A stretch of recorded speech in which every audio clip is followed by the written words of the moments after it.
on the Big Reset.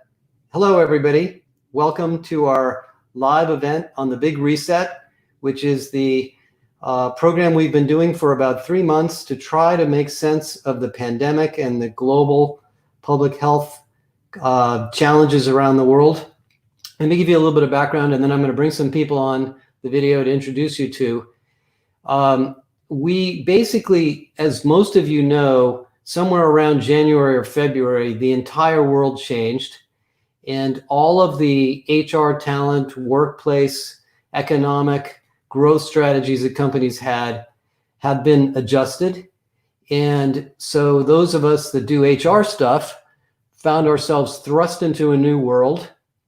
And it turned out we're now realizing that most of what we've been doing is leveraging things that we had been working on years in the past, but in a much, much faster way.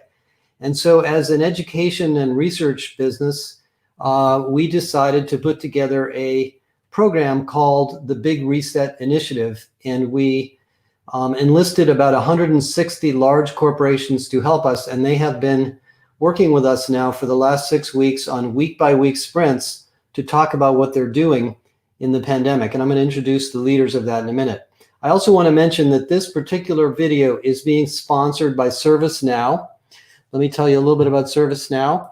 As organizations navigate the new normal, the return to workplace for employees requires careful planning and execution. The ability to deliver employees the right digital experience, addressing both workplace and workforce readiness, is essential. With ServiceNow, employee workflows can keep employees informed, gather feedback, automate steps for return to work, and provide a safe, employee-ready working environment.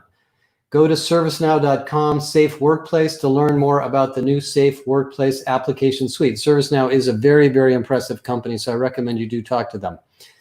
So what we did in the last 5 or 6 weeks is, I run this business called the Josh Bersin Academy. I'm an industry analyst. And we realized the only way we were going to get our heads wrapped around this was to scale. And so we created 4 work streams.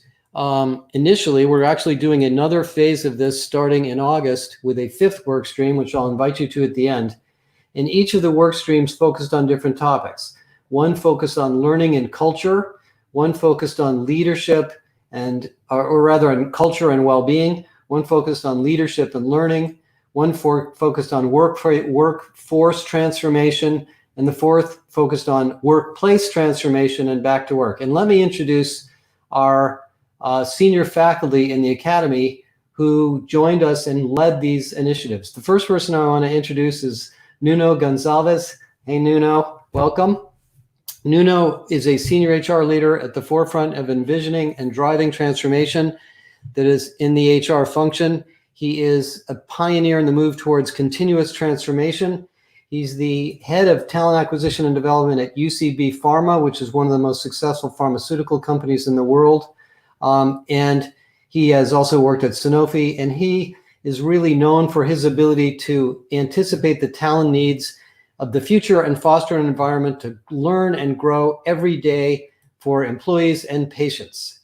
The second person I wanted to introduce you to is, we're going to have the next person, Nazneen Razi. I met Nazneen this year. We've had a wonderful time working together.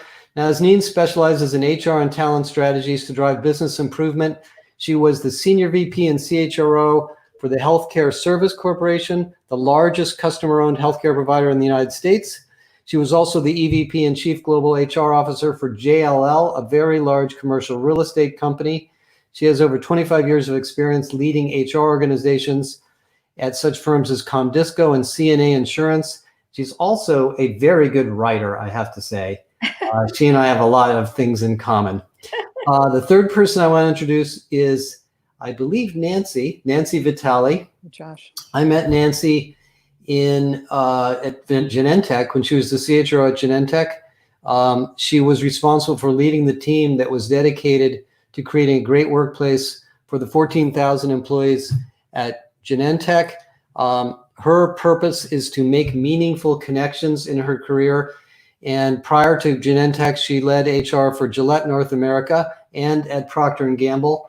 And I'll let Nancy introduce herself and talk a little bit more about what she does when we get going. And the fourth person that was part of our Big Reset working group is Pete Sackling. Pete, I just mispronounced your last name, I'm sure. I'm sorry. You're good. Great. Pete is somebody I actually know from the Deloitte days. Pete is a highly experienced business leader with deep expertise at the intersection of employee experience and workplace strategy. He led the physical and operational strategy for Deloitte University. If you've ever been to Deloitte University, it's one of the most magnificent workplace experience designs I've ever experienced in my life. And so in addition to that, he now does consulting in the future of work and workplace design, and he led the work group on Back to Work. So anyway, I wanted to just introduce these four people to you.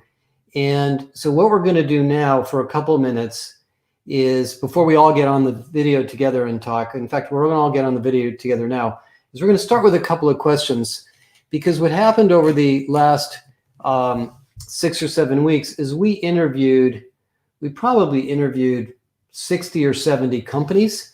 And rather than tell you all of the things that each company did, I want each of the faculty members to give you their perspectives on the highlights and some of the stories they uncovered in their area. So let's start the questions, you guys, Michelle, and we'll open up the videos and get everybody online. I think we're going to do a little joint video thing. Great. So you guys all here? We are. All right. How's the volume and everything? Great. Okay. Well, thank you all for joining. First of all, I cannot thank you all enough for everything you've done over the last month and a half. I know it's been a labor of love, but we are learning a lot, and we will be producing a research report on this. But let me start with maybe one of the biggest topics for you, Nazneen, organizational culture. Prior to the pandemic, we were in a very low unemployment rate cycle. We were in the 10th or 11th years of stock market and GDP growth. Everybody was worried about the future of work and AI. Bam, all that changed. So I have two questions for you. One is, tell us about what you've learned about culture and what are the big things that we can take forward in culture. Second question, Michelle, if you just throw it up there, is what is the impact of this on the work transformation and the workforce transformation in the companies that you interviewed? So give us your insights on what we've learned about in the last couple of months.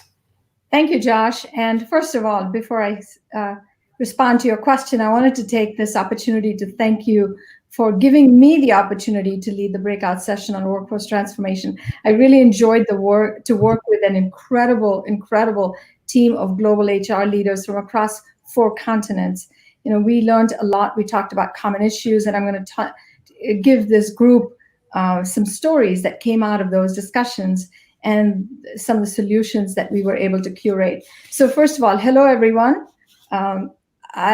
Going back to your question on culture, what I saw as we discussed the changes that were taking place, the biggest cultural shift was the speed of transformation. I found that the transformation was not just the transformation of organizations, but the workplace, the workforce. And we know, Josh, you and I know that from experience, it takes years for companies to transform their culture. And with this pandemic, that moved into high gear.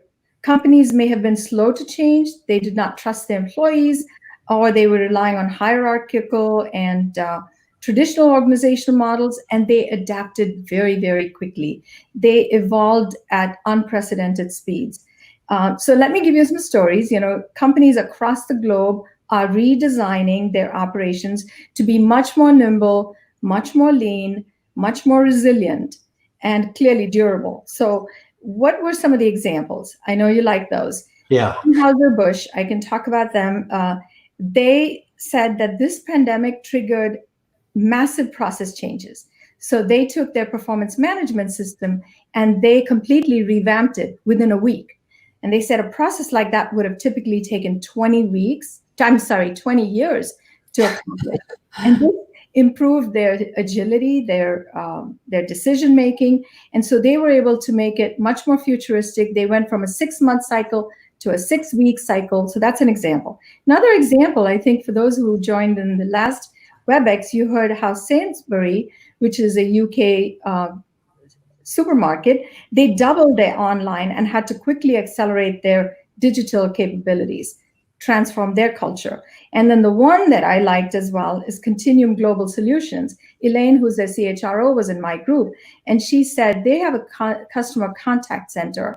And what she said was when they had to transform and they saw the surge in their business, they had to quickly revert to or quickly move to a very online digital onboarding and training process. But what was interesting is that the training and the onboarding actually resulted in higher levels of engagement. It took less time for people to get onboarded, and their retention improved. So there were some really great benefits of the changes that we're making, which goes to, organizational resilience. All of these folks were trying let me ask you one follow-up question Yeah. on this. So, I was involved in some of these conversations too. So these companies did things very, very quickly, and somehow they felt liberated from the constraints of bureaucracy and decision-making, decision rights, and all that stuff. Did everybody feel good about that? I mean, did they feel nervous about it? Were they afraid of it? Because the other thing that I've seen in the data is employee engagement is skyrocketing. Employees are so excited about work. And I think one of the reasons they're excited is they're seeing the employers do more things for them. But did you get a sense that this has all been positive, or did people freak out about how fast they had to do everything? From what I could tell, the stories that emanated, I will tell you that most of the HR people felt very, very much in the center of the change, and they loved it. I mean, I understand that the issues they had to grapple with, the well-being issues and some of the concerns, I get that, but the transformation and the work that they were doing was groundbreaking. I mean, it was really for the first time that the entire world was pivoting to a whole different structure. The infrastructure was changing. I mean, there were stories, GE, companies like GE and Bank of America, they were of the belief that things couldn't be done remotely. There were jobs that had to be done in the office, very office-centric cultures. And completely overnight, B of A, 80%, over 100,000 employees went completely remote, and they had to build the infrastructure. And so they loved it. I think, it was an excitement. Well, one of the things I want to talk about with the group at the end, I want to throw out a funny question, which is change management dead? Do we no longer need the discipline of change management? Interesting question. Very interesting. We'll save that. Okay, save that, you guys. All right. Now I want to introduce Nancy. Nancy knows a lot about well-being coming from the pharmaceutical and a company that's focused on well-being, and then actually now working as an analyst and doing consulting in this. Obviously, well-being's now a huge part of work and the whole life experience that we're dealing with. Tell us what you learned about that and some of the things that companies are doing to rethink the whole idea of individual and organizational well-being. Sounds good, Josh. Before I jump into that, just to build on what Nazneen was saying, and that is this notion of agility, which we've seen across the board. I think one of the insights that came out of our group as it relates to just the speed of transformation is that leaders individually and collectively are not spending enough time reflecting on the why.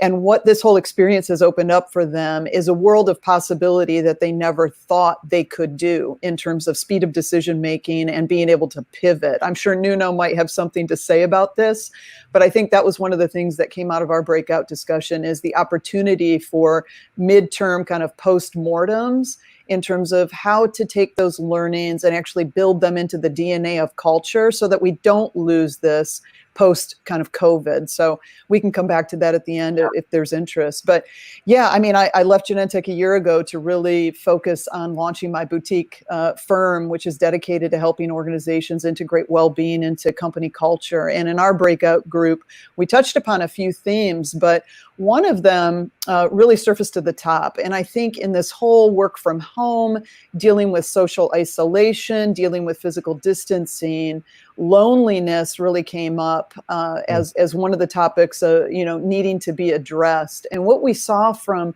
the organizations in our breakout group, which spanned multiple industries, many different large organizations, was how organizations were responding to really widening and broadening the connections of their employees, particularly with the blurring of lines between people's kind of personal personas and their professional personas, and really an invitation to engage whole households and family members in the connection to organization culture.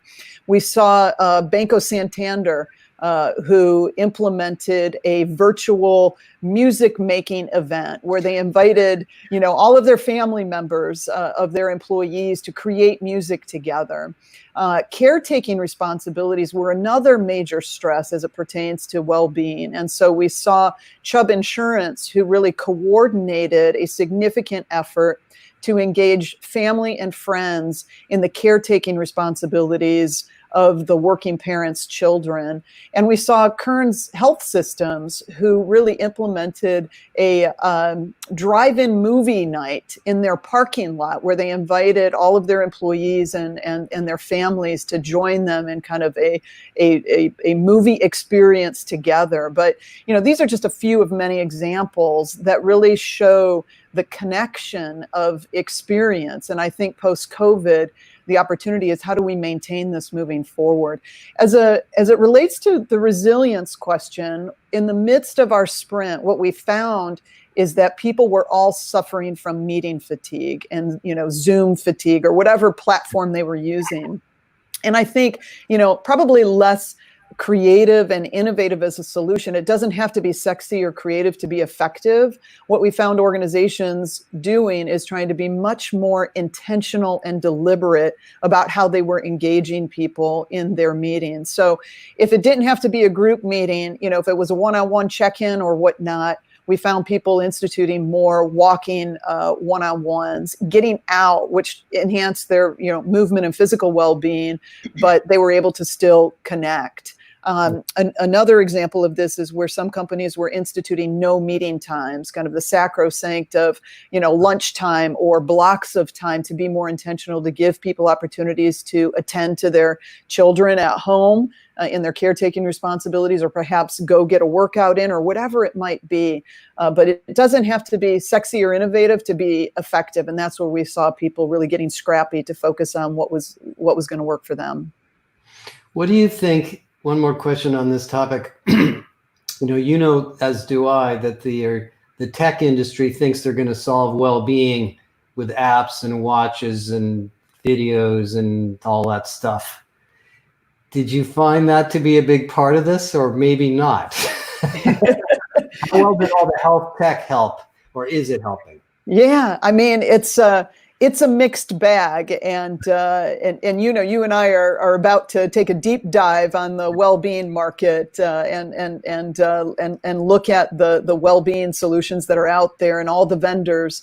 I think they have a definite role to play, and digital adoption to support well-being is certainly an enhancer, but it's not an absolute requirement. And that gets to one of the other themes that came up in our group, which is around scrappiness, because many of these HR pros were experiencing a tightening of their budgets, and they had to get really creative. And sometimes that meant really downsizing or right-sizing some of their technology solutions, but really going to what was going to work in a low-tech analog environment. If it was effective, let's do it.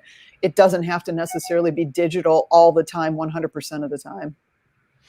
Great. Okay, so we've talked about the culture of change, and what somebody made a comment I noticed on the questions, that, and it was an HR person, I think. She said, change management is all I do anymore, which is kind of what this has been all about.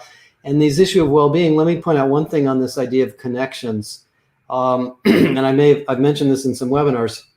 If you look at happiness research from the World Happiness Institute, which is a gigantic database of how people rate their happiness in life, and they look at the 4 factors of happiness being financial health, physical health, relationships, and a sense of trust. Relationships are far more correlated to happiness than money, physical health, or anything else.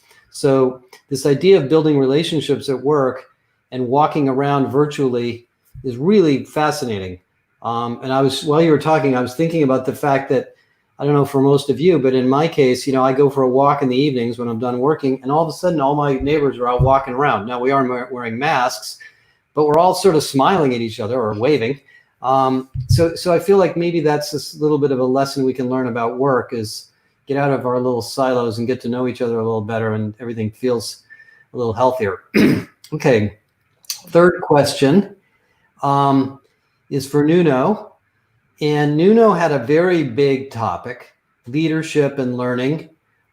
Leadership is turning out to be one of the biggest messages and stories in the whole pandemic, and that'll be a big part of the research report. Nuno, tell us what you learned about leadership and what's been happening with leadership, and what are some recommendations and stories that you could share about leadership and learning. Thank you, Josh. I think it's first and foremost, I think the 5 weeks went really fast, and the most interesting thing is that right in the middle of the 5 weeks, we actually have we had a critical event in the U.S. with the Black Lives Matter in the U.S. that I think it even ignited even more everything that we were saying about the impact of COVID, and then eventually everything that was related to George Floyd and all the events that followed all of that. So I think one of the things that we've learned is that all of our 4 breakouts are very interconnected. And I was hearing Nancy talking about well-being and caretaking and driving, parking, movie nights, and all that. One of I believe has been one of the topics that has been in the 4 breakouts has been this kind of humanity. And if you get to think about it, this is a sociological crisis, right? It's not necessarily an economic crisis that then impacts society. It's actually the other way around, right? Which is very interesting. So if you see that, what you see is that then people from one day to the other, their social contracts, the way that they interact, kind of change dramatically. And what they, in terms of learning and leadership development, the impact right now is that they need to understand how to behave. What is this? What is this new norm? How should I behave with my teams, with my colleagues, and what should I do? Right? What we've seen in terms of leadership skills, for example, was that it's not necessarily about new leadership skills. It's not the big reset for leadership. It's a rebalance. We've always in the industry, we've always worked around the technical skills and the power skills, as you brand them, Josh, and how whether AI skills and the development of software computing is one of the critical skills for the future. And all of a sudden, it's probably not the most critical one.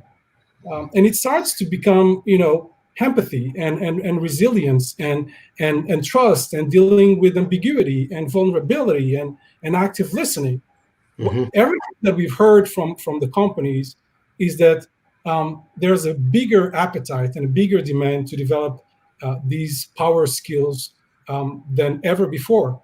People, and we are in the industry, and we know that sometimes get people to talk about themselves is not necessarily easy.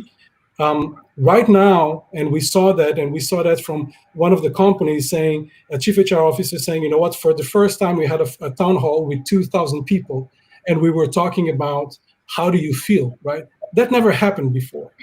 We have Gucci saying, we are putting empathy in everything that we do. We have Ford, for example, talking design thinking right now is at the center of the way that we do learning and leadership development, because one way or the other, if it's already difficult to develop empathy in adults or young adults face to face, it's exponentially more complicated to do it actually at a distance. The interesting thing as well, Josh, is that apparently people are because of all this, much more willing to help. And this connects again to the well-being, much more willing to help, and much more willing actually to ask for help as well. We had a lot of good examples of these cases where group mentoring, peer mentoring, peer coaching seems to be very much in the norm of the development of these new leadership skills, the way that we see it. The other piece, and we talked about speed, and we were talking about go-to-market, right? How fast do you go to market with your learning and development, right? Probably 6 months ago, 12 months ago, we were complaining because we only had 2 months to do it, right? Right now, our speed to go to market, and we had Target as well telling us, listen, we needed to react so fast that we had a go to market of 5 to 7 days, right? Again, it's a new paradigm that we're experiencing. When we talk about leadership, though, I think a caveat here. We believe that it's changing, right? Now, what will be the world after COVID, and what we have, right after this pandemic, we don't know. But right now, what we're seeing is a rebalance between the technical and the behavioral or the power skills, with the power skills being much more in demand than the technical ones. Thank you. That one of the things that Nuno and we all talked about during some of the readouts was this shift from the culture of personality to the culture of, I think you called it, of what did you call it? Character. Culture of character.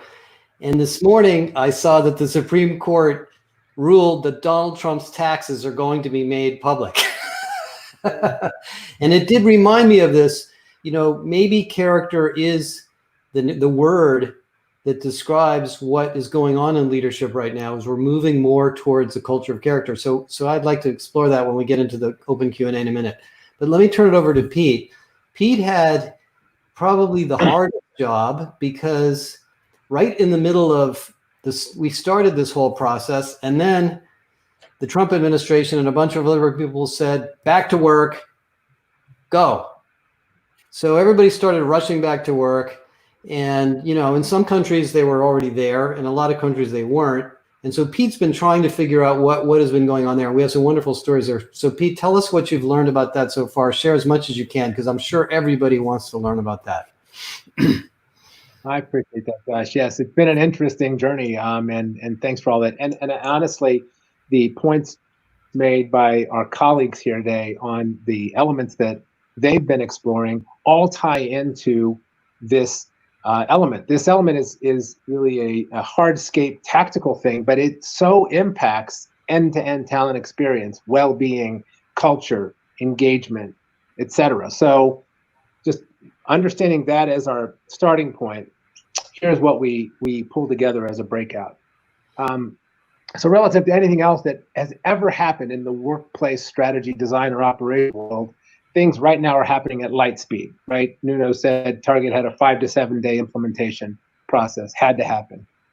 Changes in owned or leased space just simply take more time. Space is costly, typically the number 2 spend in most organizations, and the commitments are rather long, 10 to 20 years. So thinking about space from that perspective puts up barriers. The challenge really is how to blow past those barriers. So our group focused on elements around, for instance, the shift from the focus on being in the office to work anywhere model. My research tells me that we were about 25% of employees pre-COVID that were enabled to work remotely. Now that's, I think McKinsey reported at like 62% overnight, right? What might have taken 5 to 7 years now took 5 weeks.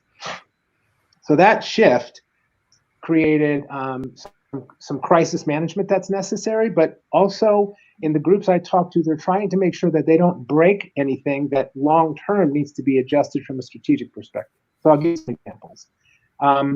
And I'm focusing more on the corporate side of the space, because we had industries varying from manufacturing to retail to food service to professional services. All of them have that commonality of corporate space, so we focused on those areas to start with.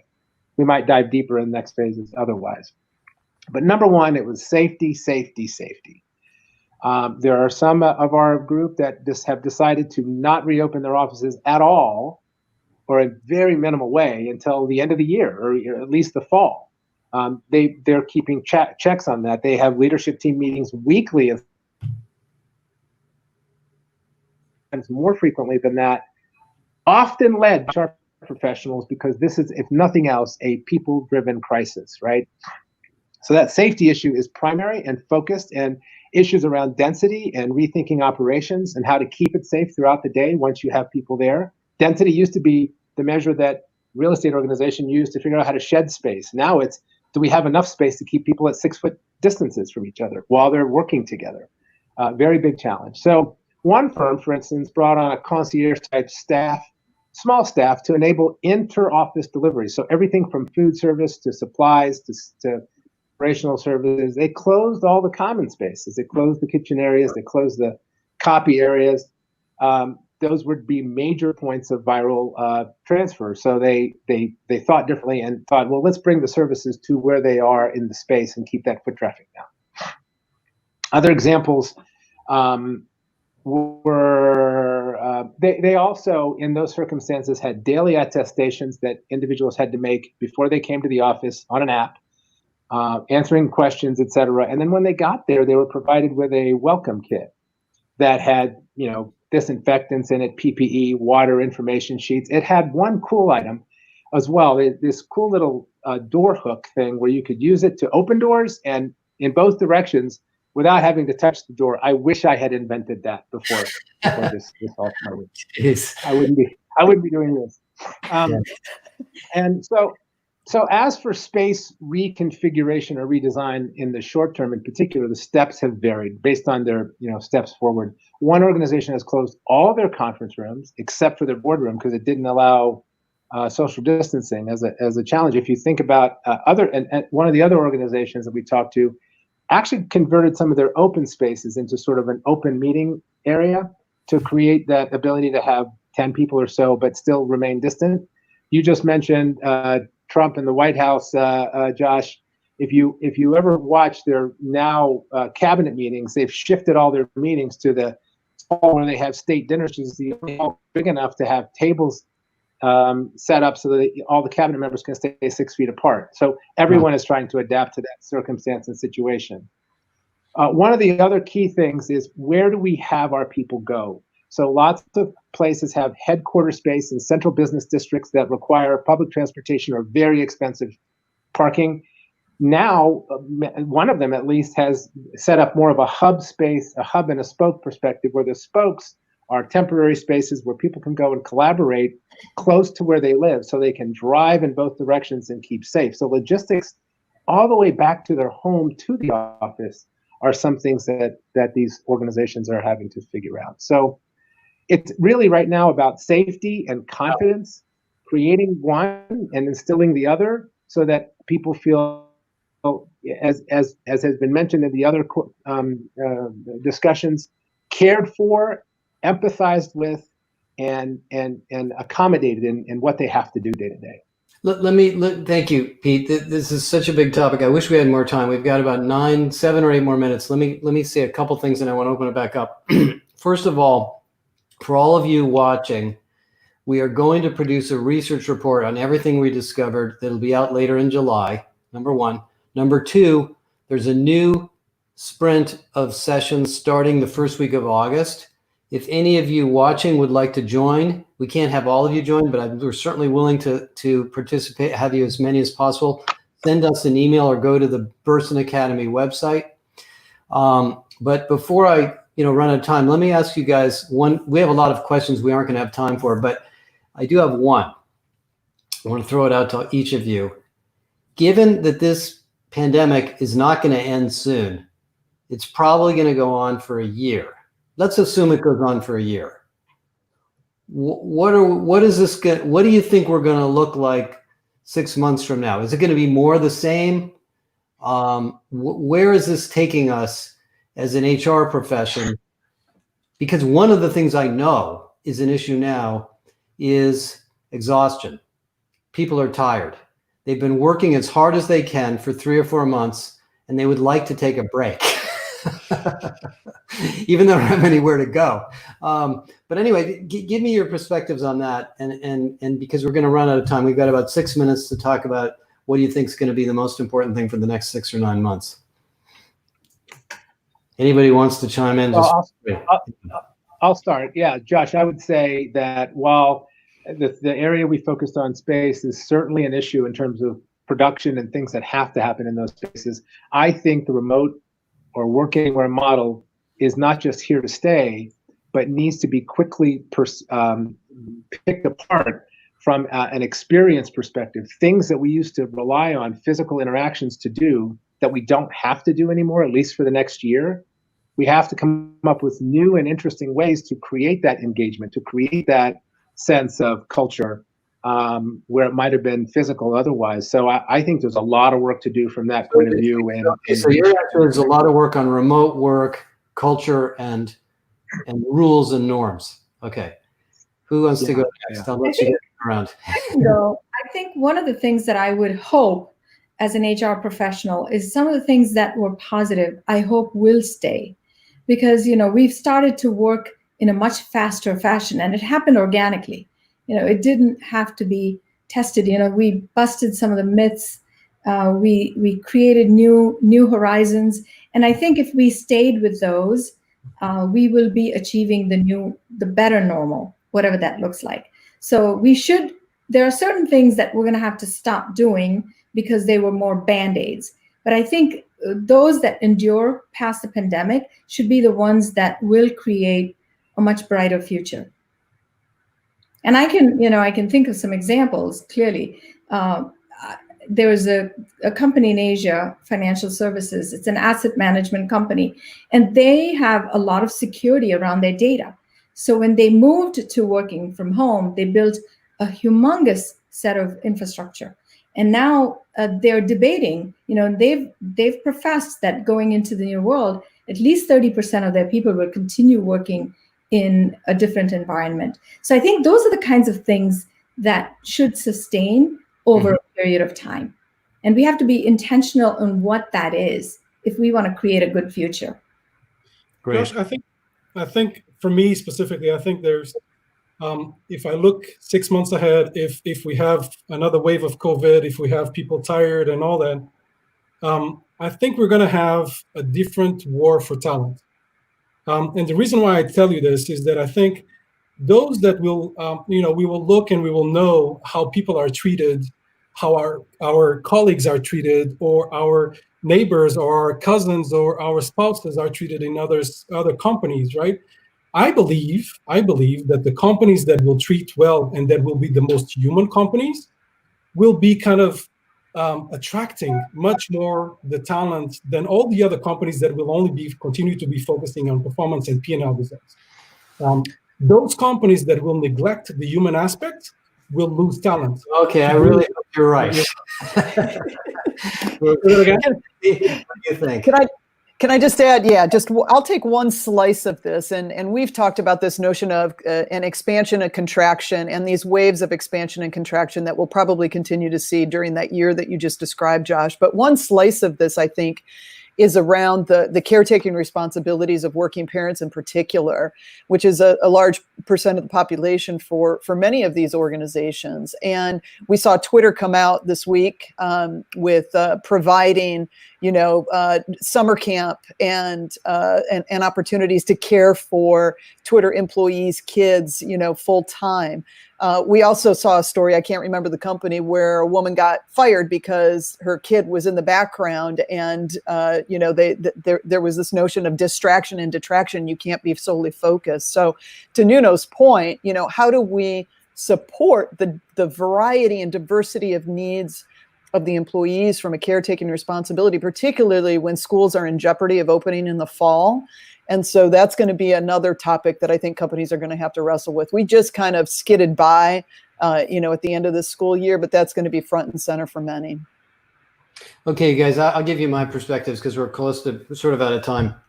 I think what's going to happen is all of these wonderful things we've experienced, including employee engagement, are going to continue But all of a sudden, companies are going to look at their P&L and their stock price and their bottom line again.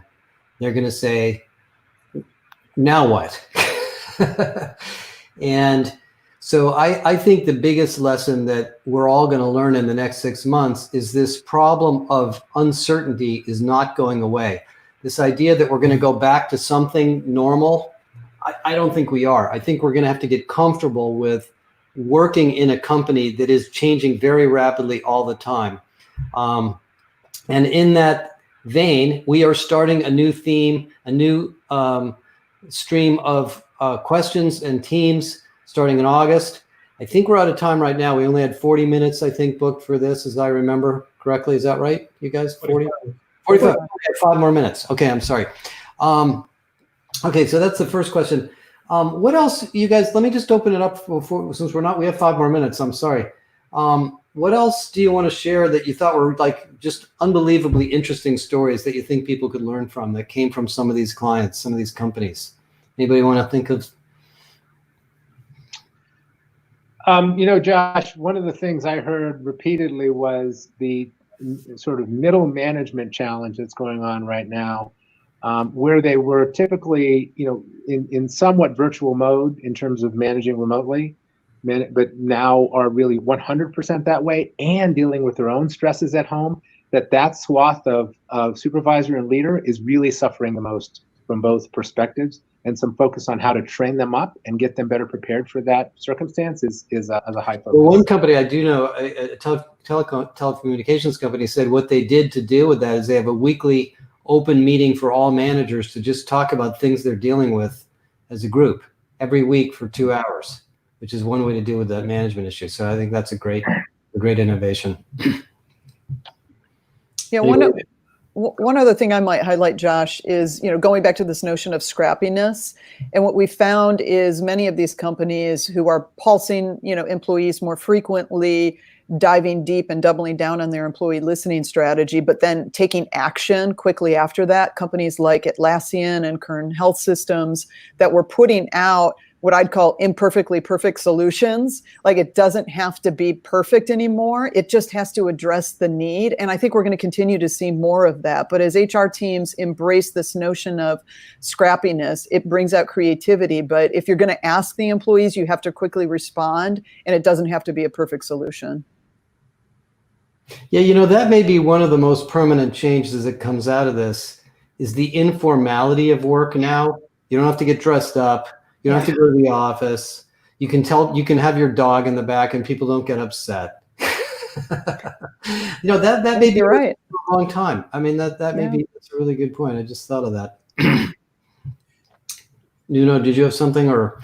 Yeah, I think there's a couple of things, Josh. I think there was an example of, I think you wrote about it this week. I think it's about a company that is very dear to my heart.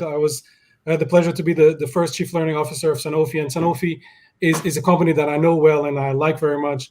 And the current chief learning officer, a friend of ours, she said, listen, what we were able to accelerate, what we were able to do in this 6 months is by no means comparable to what we could have done 2 years ago or even 12 months ago. When you see that 900,000, if I remember correctly, 900,000 hours of learning in 3 or 4 months for a company of 114,000 employees is just massive. I think for us as an HR and learning and leadership development professionals, it's a huge opportunity. It's a huge opportunity for us to create value, which is something that we've been wanting since ever, right? Now the question is, can we create it? Can we deliver on the expectations? Can we be as fast as even if it's scrappy, right, Nancy? But can we be as fast to respond to the needs? Can we be concurrent to the business? We cannot have any more like 6 months of design and thinking and then eventually delivering something. Well, I think it's just do you guys think, Nazneen, let me ask you this, and because it sort of gets along to the same question of a lot of the topics. One of the things that slows companies down is hierarchy. I can't do this until so-and-so approves, and he can't do it until she approves, and he's not available till next week, and that meeting can't be scheduled because they're not available till the following week, and on and on and on and on. Didn't we just obliterate all that? I think we kind of did. The dismantling of hierarchy was one of the best things that happened to some extent. We spent 2 of the 5 sessions talking about exactly that. What are the skills and the capabilities of the future? And, what does that look like? And to Nuno's points, these are not very different, but they are accentuated in certain places. Embracing new realities, busting all the old kind of thinking, right? Going through a whole different motion. Those things came out loud and clear. Agility, uncertainty, dealing with uncertainty and ambiguity. The leadership constructs of the old days don't work in the new environment. We need a new form of leadership, which includes empathy, includes amping up. Also, the other thing that I would add is I think we've learned that you can trust people. Yes. You can tell people that we need to do this. You can put people together and they'll do it. And they'll do a great job. And you don't have to micromanage and inspect and review and on and on and on, because a lot of these things just happen so fast. There was no time for that. You guys, I think we are now out of time. So I just want to take a minute and thank you each for everything you've done, for your continuing support of this whole initiative, working with us. It's been a joy to work with you. I really appreciate it. I hope you guys all learned a lot from it. For those of you watching the video, we are starting the next wave of this in August. There will be a research report. Reach out to any one of these people. All 4 of them are either in business independently or doing consulting, or more than willing to talk to you. And thank you guys all for coming. I think this is the end of our video for today, and we'll do this again soon. Bye, everybody. Thanks, Josh. Thanks, everybody. Josh. Bye-bye. Thank you all. Bye.